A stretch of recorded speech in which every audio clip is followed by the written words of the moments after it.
क्योंकि देखो आज के 35 वर्ष पहले मोबाइल की सृष्टि नहीं थी। आज आप मोबाइल के बिना रह नहीं सकते। समझ रहे ना, कलयुग का फांस देखो कितना बड़ा। आज के 35 वर्ष पहले मोबाइल नहीं था और सब आराम से जी रहे थे, सब काम चल रहा था। अब हर एक के पास मोबाइल है, बच्चे से लेकर जवान तक, रिक्शा वाले से लेकर के सबके पास है। अब मोबाइल एक जीवन का अंग बन गया है। कलयुग का कैसा प्रभाव कि हम हर समय बहिर्मुख बने रहे। अब आगे पता नहीं और कौन सा हाल आएगा कि हम भजन कर पाएंगे कि नहीं कर पाएंगे। बहुत खतरनाक है। दृश्यों से बचने के लिए, संसार से बचने के लिए माई बाप परिवार सबको छोड़कर हम भगवान के मार्ग में आए और मोबाइल हजारों से संबंध जोड़ देता है। अब वो नंबर है, अब हमें जरूरत है, कोई समस्या आई तो हमें भगवान से बात करनी चाहिए, लेकिन हम भगवान को भूल गए, हम व्यक्ति को फोन लगाएंगे। गए हमारा साधुता कहाँ है? साधुता तो ये है कि हे भगवान आपके सिवा हमारा कोई नहीं, मेरे तो गिरधर गोपाल दूसरों न कोई, प्रभु आपके सिवा कोई नहीं। आप देख लो, आप चाहे विपत्ति में डालो, चाहे आप खुशी दो, अब आपसे ही है। नाथ बचा लो, मैं आपके। ये तो आया भक्ति। मान लो कोई पदाधिकारी फोन नंबर ले लो, हमारा कभी काम, भैया हमें नहीं जरूरत है। आज तक की जिंदगी तुम्ही से थोड़ी चलती रही, जिससे चल रही वही चला रहा है, हमें कोई फोन नंबर। बहुत दूर रहे यंत्र, टीवी, फोन, ये सब। प्रभु जी फोन ने तो इतना दूर कर दिया कि अब कहीं भी 4 लोग अगर बैठे हो तो वो आपस में अगर घर परिवार के भी 4 सदस्य बैठे हैं तो वो फोनों में लगे रहते हैं। आपस में बात करने की जो वार्ता वो तो बिल्कुल ही खत्म हो गई। बिल्कुल बिल्कुल बिल्कुल। जड़ भरत जी की जैसी स्थिति हिरण की वजह से हुई, ऐसी फोन ठीक है, कहीं ना कहीं पतन का कारण बन रहा है। छोटे छोटे बच्चे, भाई बहन सब इन्हीं को देख देख करके बहुत ही पागलपन चढ़ा देता है। जैसे हम कोई दृश्य देखें ना तो उसका प्रभाव पड़ता है। अगर हम सत्वगुण दृश्य देखें, मोबाइल में कुछ अच्छाइयाँ भी हैं कि आप लोग बैठे हो मोबाइल की वजह से बैठे हो, नहीं आप प्रवचन सुने और आप आए। किसी संकट में हो तो आप किसी को अपनी परिस्थिति बता सकते हो, फोन के द्वारा बुला सकते हो। मान लो संसारिकता में एक दूसरे के संबंध में बड़ा महत्व रखता है, लेकिन अगर इसका सही प्रयोग किया जाए तो, गलत अगर प्रयोग किया गया तो बहुत हानिकारक है। हर समय इसे नहीं प्रयोग करना चाहिए, इसका स्विच ऑफ भी कर देना चाहिए कि 2-4-6 घंटे जब हम भजन साधन पूजन में लगे तो स्विच ऑफ रखा है। 1-1.5 साल का बच्चा है तो माता पिता उसको, वो अपने मस्ती में रहे इसलिए उसको फोन दे देते हैं, और बहुत सारी नई बीमारियों का सृजन हो रहा है महाराज जी, कि उनको इतनी लत लग जाती है कि उनको पता ही नहीं, दुनिया उनकी एक अलग दुनिया बन जाती है फोन से।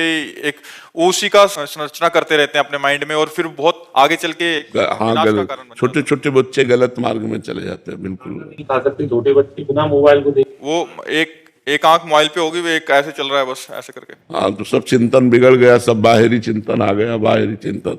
इसीलिए कह रहे हैं कि अभी तो भजन का करना थोड़ा सा, पता नहीं आगे और कौन सी सृष्टि हो जाए। भजन देखो माहौल बदलता जा रहा है ना। हमें लगता है 30-35 वर्ष ही पहले की बात है, गर्लफ्रेंड बॉयफ्रेंड नहीं था, लिव इन रिलेशन नहीं था। देखो नई नई चीजें आ गई ना विषय सेवन के लिए। आगे पता नहीं और कौन सा ऐसा प्राविधान आ जाए जिसमें पशुता बढ़ जाए, मनुष्यता ही ना रहे, पशुता ही बढ़ जाए। कैसे भजन होगा? भजन और भोग एक साथ नहीं होते। महाराज जी सिंगल फैमिली में थोड़ी परेशानी आ जाती है, जैसे मिसेज है और फोन, बच्चे एक छोटी बच्ची है उसको दिखाने के लिए फोन देख मजबूरी पड़ जाती है। अकेले मैं अपनी ड्यूटी पे चला जाता हूँ। लेकिन 35 साल पहले कि वो क्या था, बच्चे नहीं थे क्या? ज्वाइंट फैमिली हुआ कर? नहीं भाई, ऐसा नहीं कि 35 साल सब ज्वाइंट फैमिली, लोग देश विदेश भी जाते थे, लोग कार्य भी कर, ऐसा थोड़ी कि 35 साल से ही कार्य का विकास हुआ है, ऐसा नहीं है। पहले भी था। तो धायमा रखी जाती थी। अगर आप बहुत बिजी हो, पति पत्नी दोनों नौकरी में हो, तो धायमा रखी जाती थी जो बच्चे की सेवा सुरक्षा व्यवस्था करती थी, और अपनी अपनी ड्यूटी से आकर अपने परिवार का प्यार भरा जो व्यवहार है वो करके ऐसे चलते थे। मोबाइल जरूरी थोड़ी, छोटे छोटे बच्चों को वो मोबाइल संस्कार उनका बिगाड़ देते हैं। अब देखो कौन बच्चा अपने माता पिता के पैर छूता है? रोज सुबह उठकर धरती के पैर छूना, माता पिता के पैर छूना, भगवान का स्मरण करना, जो संस्कार हमें दिए गए थे बच्चेपन में वो आज भी है। भैया ने सिखाया था, माँ ने सिखाया था कि उठते कराग्रे वस्ते लक्ष्मी कर मध्य सरस्वती, और पृथ्वी के पैर छूना और बड़ों के पैर छूना। तो अब जैसे सुबह उठते हैं तो ये सब करके भगवान का स्मरण करके बड़े बड़े भक्तों को नमस्कार करते हैं, बड़े जो भक्त याद आते हैं सबको नमस्कार करके, हे भगवान हम आपकी शरण में, आज का दिन आपकी शरणागति से भरपूर जाए, कोई गलती ना होने पावे, कोई दोष ना होने, और ऐसी दिनचर्या।